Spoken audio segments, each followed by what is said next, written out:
over the last 8 years or so that the Nintendo Switch has been available, we have seen plenty of releases come and go on the console, both for Nintendo themselves as well as third-party companies. Some now, of course, there have been releases that have been exciting, but there are also some releases that have been kind of a bit meh. And so for today, I want to go over games that I feel has defined the entire generation of Nintendo Switch 1. Now, keep in mind that since this is a Nintendo-focused video, third-party games will not count. And by third-party, that means games that are available on other platforms in addition to Nintendo. And for the purposes of this video, which, by the way, is one of those topic videos I alluded to yesterday, for the purposes of this video, I will only consider games that were released on exclusively on Nintendo Switch systems. And so, let me give you an example of what would not be included. Like say MLB The Show. Now that's a sports game that usually releases annually, and since 2022 has been available on all major platforms. So that doesn't really count. All right. Now this list is in no particular order, and I'm going to start off with Super Mario Odyssey. Yep, one of the best Nintendo Switch games ever made. And this, of course, while it didn't come out right when the Switch launched, probably because the game wasn't quite ready yet, it did come out in the first year of the Nintendo Switch in October of 2017 as Nintendo's big holiday title for that year. And there's funny things you can do in this game. There's all the different kingdoms, and there's also some retro flashbacks. Like some of the moons are styled to be the things are styled to be 8 bits. But there's a lot of things. Like a total of 999 moons can be collected in this game, of course. But you don't have to collect every one of those moons in order to beat the main story. But yeah, it's a classic game, one that's been available for pretty much the entirety of the Nintendo Switch generation, and I'm not going to go into any more specifics because that game really does not need any more explaining. Just play it for yourself if you haven't, or if you have already played it, then maybe why not replay it? I mean, it'll give you something to do while we wait for the inevitable Nintendo Switch 2 reveal. Next on the list here, we have The Legend of Zelda Breath of the Wild. And this game, now, I know this game also released on the Nintendo Wii U, but you have to keep in mind that when this game came out, which was on March 1st, 2017, the same day as Nintendo Switch, the Nintendo Wii U was basically a dying breed at that point. I mean, yes, they did release a Nintendo Wii version, but the Nintendo Switch version also released simultaneously, making it a cross-gen version, if you will. And the Nintendo Switch version is definitely by far the superior version. I have not played the Wii U version. I don't even have a Wii U anymore, but in fact, I'm pretty sure most of the sales for that game were for the Nintendo Switch version over the Nintendo Wii U version. So take that for what you will there.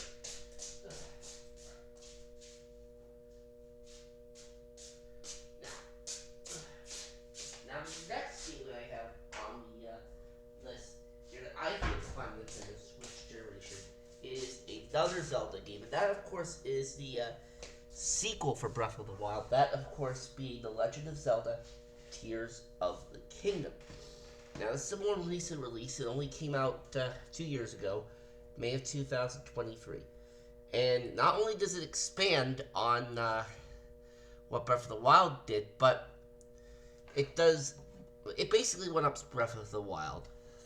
Bigger maps, and a lot more things that you can do, which makes it a bit of a longer game. Now, I have played both of these myself.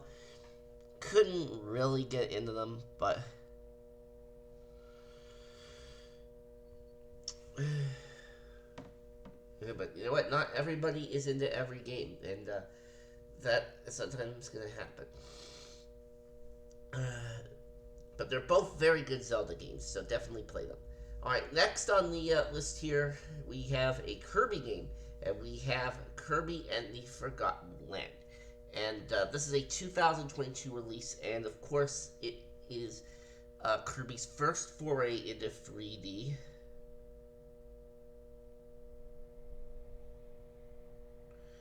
And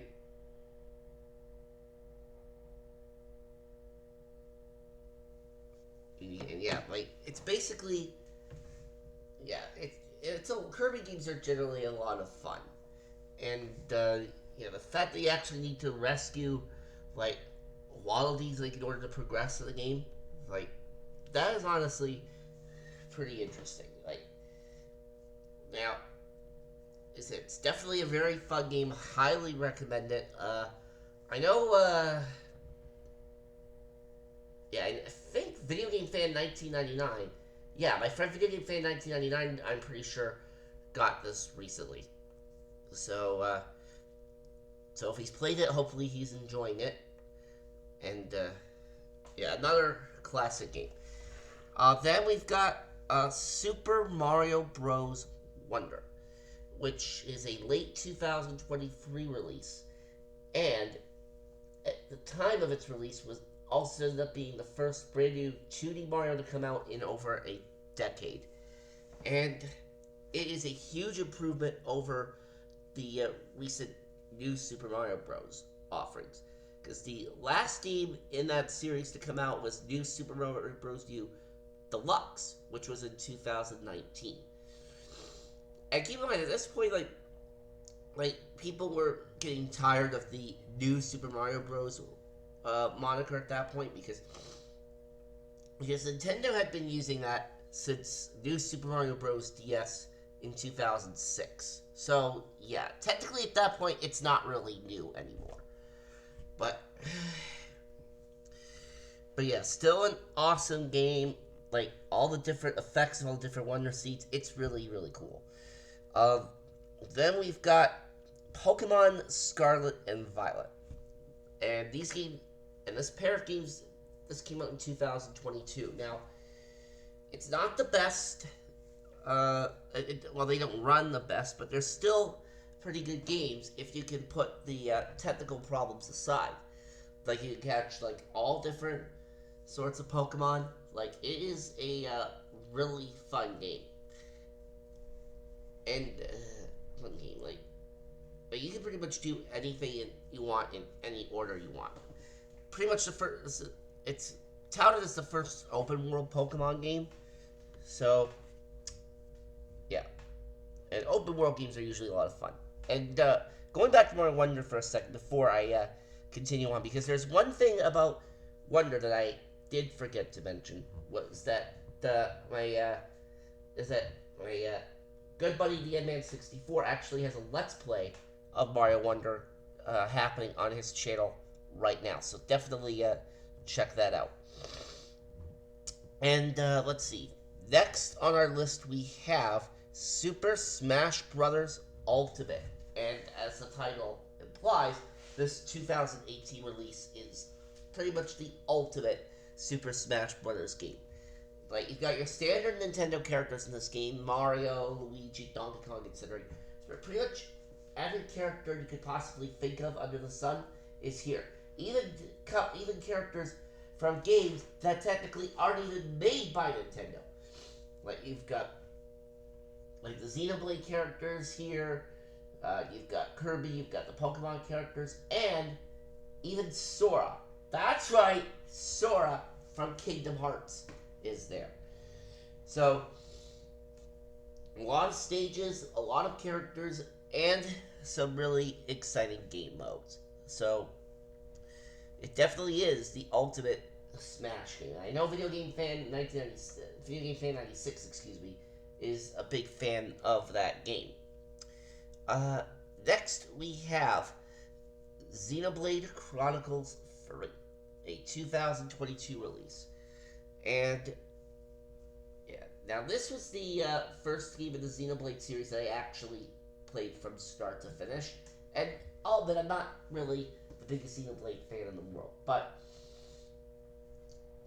the Nintendo Switch basically, what it's done is it's basically changed my perspective on how I view games. Like, for example, like some games that I probably would not have been willing to try on previous systems, I've been willing to give a shot on this system because that's just how good it is.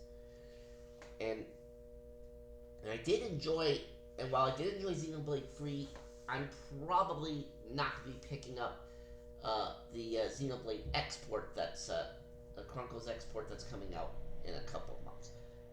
I mean, I'm sure the Xenoblade fans are going to have a field day with it, and if you're a Xenoblade fan, you'll probably enjoy Xenoblade 3. And speaking of frees, we've got Bayonetta 3 as the next game on the list, which I believe was also a 2022 release. And this one, of course, while Xenoblade 3, of course, is an RPG, Bayonetta is more action-oriented. And while I did enjoy this game, again, I'm not exactly that big of a Bayonetta fan, but again, this goes back to what I was just saying about Xenoblade, about how I view gaming of liking games basically changed with the release of the Switch. So definitely check out Bayonetta 3 if you have. You'll have a really good time with that.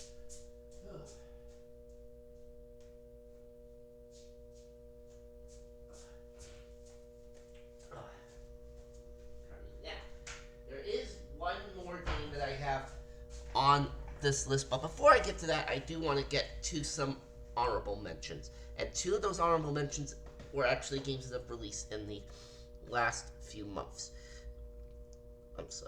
One of them being Zelda, The Legend of Zelda Echoes of Wisdom, which came out not that long ago, actually, September of 2024. And it is the first Zelda game in which you actually get to play as Zelda herself, and Link is the one that needs saving. So, a bit of a role reversal, if you will, because normally in Zelda games you play as Link and you have to rescue Zelda. Here, it's kind of reversed. As the title implies, there's different echoes that are in the game that help you out in your playthrough. And I have tried a bit of Echoes of Wisdom, and yeah, just not for me.